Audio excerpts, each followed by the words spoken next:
ஹோட்டலை பத்தி 5000 bit notice அடிச்சு தெருவா நின்னு கொடுத்துட்டு வந்திருக்கோம். ஆட்டோல வர கஸ்டமர்ஸ ஹோட்டலுக்கு கூட்டிட்டு வந்தா உங்களுக்கு லஞ்ச் ஃப்ரீன்னு டிரைவருங்களுக்கு எல்லாம் ஆஃபர் கொடுத்து பார்த்தோம். ஆனா என்ன ஐடியா பண்ணாலும் நம்ம நினைச்சது எதுவுமே நடக்க மாட்டேங்குதே. அதுக்கு இன்னும் கொஞ்சம் காலம் ஆகும் கண்மணி.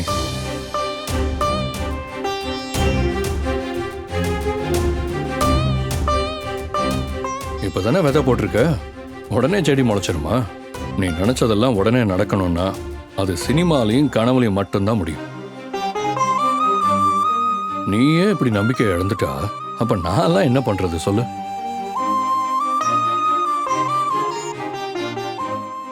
நீங்க 2 பேரும் தான் என் பிசினஸ்ல ரைட் ஹேண்ட் அண்ட் லெஃப்ட் ஹேண்டா இருக்க போறீங்கன்னு நான் நினைச்சேன். ஆனா பிரியாணியில ஏன் காரம் அதிகமா போட்டீங்கன்னு கேட்டதுக்கே அன்பு பயங்கர அப்செட் ஆயிட்டாரு. அடுத்து இந்த மாதிரி தப்பு நடக்காம இருக்க எப்படி கேர்ஃபுல்லா இருக்கணும்னு யோசிக்கிறத விட நான் கேட்டதுதான் அவருக்கு ரொம்ப கஷ்டமா இருக்கு.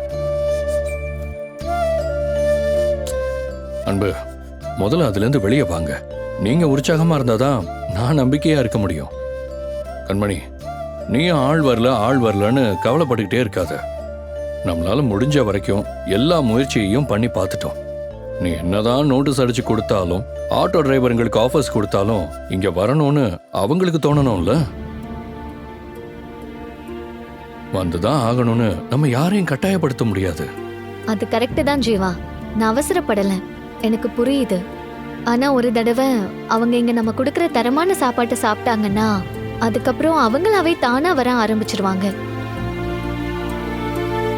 ஆனா அவங்கள உள்ள இழுக்கதான் நம்ம கிட்ட ஏதோ ஒண்ணு குறையுது.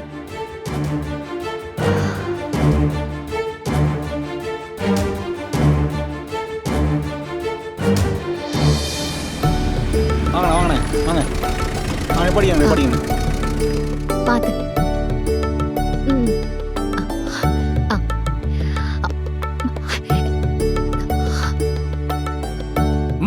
என்னமா அதெல்லாம் நீங்க தூக்கிட்டு வரீங்க?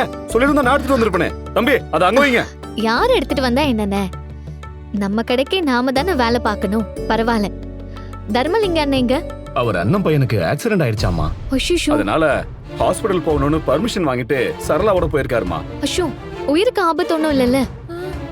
இல்லம்மா, சின்ன அடிதான்னு சொன்னாருமா. சரி, அப்போ ஆர்டர் கொடுத்ததெல்லாம் ஒழுங்கா வந்திருக்கான்னு நீங்க ஒரு வாட்டி செக் பண்ணிடுறீங்களா? அதெல்லாம் நான் பாத்துக்கிறேம்மா.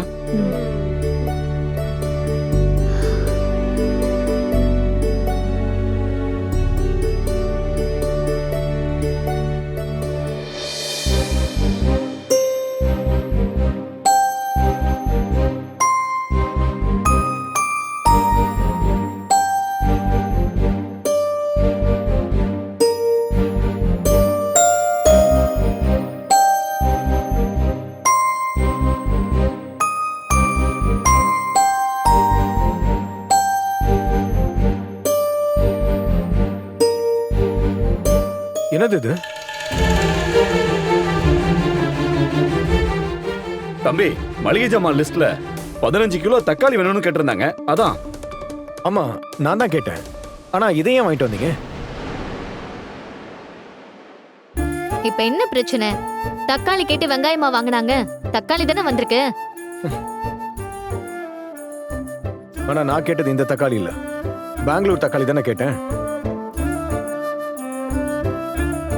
அதை விட நாட்டு தக்காளி தான் உடம்புக்கு நல்லது, ருசியும் கொடுக்கும். பெங்களூர் தக்காளி விலையும் அதிகம். தேவையில்லாம பணத்தை வீணடிக்க வேண்டான்னு நான் தான் ஆர்டர் கொடுத்தேன். நான் ஸ்பெசிபிக்கா கேட்டதை கொடுக்க வேண்டியதானே? எதுக்கு என்ன கேட்காம மாத்துறீங்க? இது ஹோட்டலோட நஷ்டத்தை ஈடு கட்டுறதுக்கான சிக்கன நடவடிக்கை. அப்போ நஷ்டத்தை குறைக்கிறேன்னு உங்க இஷ்டத்துக்கு சமையலோட ருசியை குறைப்பீங்களா? அன்பு, கண்மணி ப்ளீஸ், ஏன் இப்படி முட்டிக்கிறீங்க? சாரி ஜீவா, என்ன தப்பா நினைச்சுக்காதீங்க. டேஸ்ட் விஷயத்துல என்னால காம்ப்ரமைஸ் பண்ணிக்க முடியாது. இதுல ஒரு காம்ப்ரமைஸும் இல்ல. ஈகோ தான் பிரச்சனை. யாரு? எனக்கு ஈகோவா? பின்ன இல்லையா? 5 கிலோ தக்காளி கேட்டீங்க, 5 கிலோ கொடுத்தாச்சு. டவுட் இருந்தா எடை போட்டு பாருங்க. இப்போ பிரச்சனை எடையில இல்ல, டேஸ்ட்ல தான் பிரச்சனை. ஏன் கேட்டரிங்ல எத்தனையோ அவார்டு வாங்கிருக்கீங்க, உங்களுக்கு தெரியாதா நாட்டு தக்காளி தான் டேஸ்ட் கொடுக்கும்னு? அதோட உடல் ஆரோக்கியத்துக்கு தேவையான நோய் எதிர்ப்பு சக்தியும் அதுல இருக்கு. நாட்டு தக்காளியில புளிப்புத்தன்மை அதிகமா தான் இருக்கும். நான் தக்காளி கேட்டது சாஸ் செய்யறதுக்கு. பெங்களூர் தக்காளி கொஞ்சம் இனிப்பா இருக்கும். அதுலதான் சாஸ் செய்யறதுக்கு கரெக்டா இருக்கும். அதுவும் காஸ்ட் கட்டிங் பண்றேன்னு இப்படி குட்டி குட்டி நாட்டு தக்காளியை பார்த்து வாங்கிட்டு வர சொன்னா அதுல சதை இருக்காது, வெறும் விதை தான் இருக்கும். இது ஒண்ணு இடியாப்பம் செய்யற மாதிரிலாம் கிடையாது. இடியாப்பம் செய்யறவங்க கிட்ட நான் எதுக்கு தேவையில்லாம எக்ஸ்பிளைன் பண்ணிட்டு இருக்கேன்? என் இடியாப்பத்தை பத்தி பேசாதீங்க நீங்க. ஏன் பேசினா என்ன? இடியாப்பம் புழியறதுல மாவு போட்டு 4 சுத்து சுத்துற மாதிரி ஈஸியான வேலை மாதிரி நினைச்சிட்டீங்களா? இடியாப்பம்னா உங்களுக்கு அவ்வளவு கேவலமா? டெய்லி காலையில ஐடி கம்பெனில ஒர்க் பண்ற 150 பேருக்கு இடியாப்பம் அனுப்பி வச்சவனா? அதை தவிர உங்களுக்கு வேற என்ன தெரியும்? இடியாப்பத்துக்கு வடகரி தான் செய்ய தெரியும். ஒரு பீட்சா பண்ண தெரியுமா? இல்ல ஒரு பாஸ்தா பண்ண தெரியுமா? இல்ல சாண்ட்விச் பண்ண தெரியுமா? இல்ல பர்கர் தான் பண்ண தெரியுமா? அதோட டேஸ்ட டபுள் ஆக்கிறதுக்கு டொமேட்டோ சாஸ பேஸ்ட் பண்ண தெரியுமா? ஐயோ அன்பு ப்ளீஸ், ஏன் டென்ஷன் ஆகுறீங்க? இல்ல ஜீவா, நீங்க அவங்களையும் கேட்கணும் ஜீவா. நீங்க தப்பா பேசுனா தப்பா நடந்துக்கிட்டா உங்களை தான் கேட்பாங்க. கண்மணி, கொஞ்ச நேரம் சும்மா இரு. நான் எதுக்கு சும்மா இருக்கணும்? தக்காளி எதுக்கு வேணும்னு முதல்ல சொல்லாம விட்டது யார் நான் தப்பு? தெளிவா பெங்களூர் தக்காளி தான் வேணும்னு சொன்னதுக்கு அப்புறமும் நாட்டு தக்காளி தான் வேணும்னு கஞ்சித்தனமா ஆர்டர் பண்ணது யார் தப்பு? அன்பு, ப்ளீஸ் விடுங்க. உங்க பிரச்சனை எனக்கு புரியுது. உங்களுக்காக நான் 15 கிலோ இல்ல 30 கிலோ பெங்களூர் தக்காளி ஆர்டர் போடுறேன். இவ ஒருத்தி. எதிர்பாராம பொருள் மாறிடுச்சுன்னா அத சொல்லுங்க, மாத்தி கொடுத்துட்டு போறோம். அதை விட்டுட்டு தேவையில்லாம எதுக்கு இடியாப்ப பிசினஸ் பத்தி இழுக்கிறீங்க? இப்ப நியாயமா பேசுற இந்த வாய் ஆரம்பத்துல எப்படி பேசுச்சு? நாட்டு தக்காளி தான் உடம்புக்கு நல்லதுன்னு எனக்கே கிளாஸ் எடுக்கிறீங்களா? சும்மா உங்களுக்கு தான் எல்லாம் தெரியும்னு ஓவரா பேசாதீங்க. யாரு நான் ஓவரா பேசுறேனா? நீங்க தான் ஓனர் உங்க ஃப்ரெண்டுன்னு உங்க இஷ்டத்துக்கு ஆடிக்கிட்டு இருக்கீங்க.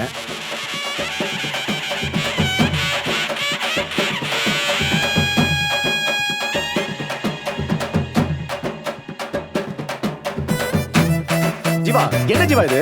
அவங்க இஷ்டத்துக்கு ஏதோ பண்ணுவாங்க, நான் அமைதியா இருக்கணுமா? கண்மணி, நீ சும்மா இருடி. வா. விடு.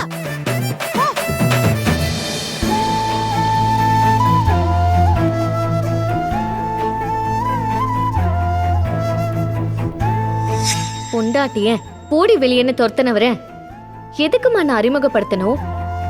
ஒருவே தேவையில்ல மொத்தமா எல்லாத்தையும் முடிச்சிட்டு வந்தேன். இப்ப மறுபடியும் இங்க வந்து எனக்கு எப்படி தொல்லை கொடுக்கறாருன்னு பாத்தியா? அக்கா சாப்பிடுக்கா, இப்படி பட்னி கிடக்காத. அப்புறம் உன் உடம்பு தான் கெட்டு போகும். செத்து போயிடலான்னு தோணுது. உடம்பு எக்கேடு கெட்டு போனா உனக்கு என்ன? என்னக்கா இப்படி எல்லாம் பேசுற? பின்ன இதெல்லாம் பாத்துக்கிட்டு நான் இதுக்கடி உயிரோட இருக்கணும்? இத பாருக்கா, சும்மா இப்படி எல்லாம் பேசிட்டு இருக்காத. உனக்கு இருக்கிற கஷ்டம் எனக்கு மட்டும் இல்லையா? கண்மணியை நீ வயித்துல வேணா சுமந்திருக்கலாம். எனக்கு குழந்தை இல்ல, எனக்கும் அவதானே ஒரே பொண்ணு. உன் வேதனையை நீ வெளியில காட்டிடுற, ஆனா உள்ளுக்குள்ளே நொறுங்கி போய் ஒவ்வொரு நிமிஷமும் நான் கடவுளை வேண்டிட்டு இருக்கேன். கவலைப்படாம இரு, சீக்கிரம் எல்லாமே சரியாயிடும். எனக்கு அந்த நம்பிக்கை இல்லடி. என்னக்கா சொல்ற? மாப்பிள்ளை இங்க வர்றதுக்கு முன்னாடியாச்சு கொஞ்சம் நெஞ்ச நம்பிக்கை எனக்கு இருந்துச்சு. இப்ப அது சுத்தமாவே இல்ல. ஏன்? என்னடி ஏன்னு கேக்குற? இங்க நடக்கிறதுல நீயும் பாத்துக்கிட்டு தானே இருக்க. மாப்பிள்ளை இன்னைக்கு வீட்டுக்கு வந்தப்போ இவ என்ன பேச்சு பேசினா அதெல்லாம் மறந்துட்டியா? நாமெல்லாம் புருஷனோட இப்படி அடி வாழ்ந்தோம். புருஷனும் மாமியார் என்ன திட்டினாலும் அடிச்சாலும் மிதிச்சாலும் இப்படி அடி முறைச்சுக்கிட்டு அம்மா வீட்டுக்கு போயிட்டு இருந்தோம். பல்ல கடிச்சுக்கிட்டு எல்லாத்தையும் பொறுத்துக்கிட்டு அமைதியா இருக்குல்ல. அதெல்லாம் யாருக்காகடி? பெத்தவங்க மனசு கலங்க கூடாதுன்னு தானே. ஆனா அந்த நினைப்பு கொஞ்சமாச்சு இவளுக்கு ஏ மேல இருக்காடி. எப்படி இருக்கும்? நீ தான் அவளை தைரிய லட்சுமியா வளர்த்து வச்சிருக்கியே. அக்கா, உனக்கு ஒரு விஷயம் புரியல. நம்மள மாதிரி நம்ம காலமும் இவ காலமும் ஒண்ணா? நாம தான் கல்லானாலும் கணவன், புல்லானாலும் புருஷன் அந்த அடிமை வாழ்க்கையை பெருமையா எடுத்துக்கிட்டோம். நம்ம தலைமுறை நமக்கு அப்படிதான் சொல்லி கொடுத்து வளர்த்துச்சு. ஸ்கூலுக்கு அனுப்பாம, காலேஜுக்கு அனுப்பாம, வயசுக்கு வந்தா போதும் புருஷன் வீட்டுக்கு போய் சோறாக்குன்னு நம்மள அனுப்பி வச்சிடுறாங்க. ஆனா இடியாப்பம் வித்து பொழைச்சாலும் உன் பொண்ணு அப்படி இருக்க கூடாதுன்னு தான் அவ்வளோ கஷ்டத்துலயும் அவளை ஸ்கூலுக்கு அனுப்பி காலேஜுக்கு அனுப்பி படிக்க வச்ச. அக்கா, அவ உலகத்தை படிச்சுட்டாக்கா, அப்ப அவ இப்படிதானே பேசுவா, இப்படிதானே நடந்துப்பா. ஏன்னா அவ அங்க கத்துக்கிட்டது வெறும் படிப்பு மட்டும் இல்லையே, நாமெல்லாம் மறந்து போன சுயமரியாதையும் தன்னம்பிக்கையும் சேர்த்துல கத்துக்கிட்டா. மனசை தளர விடாத, பொறுமையா இரு.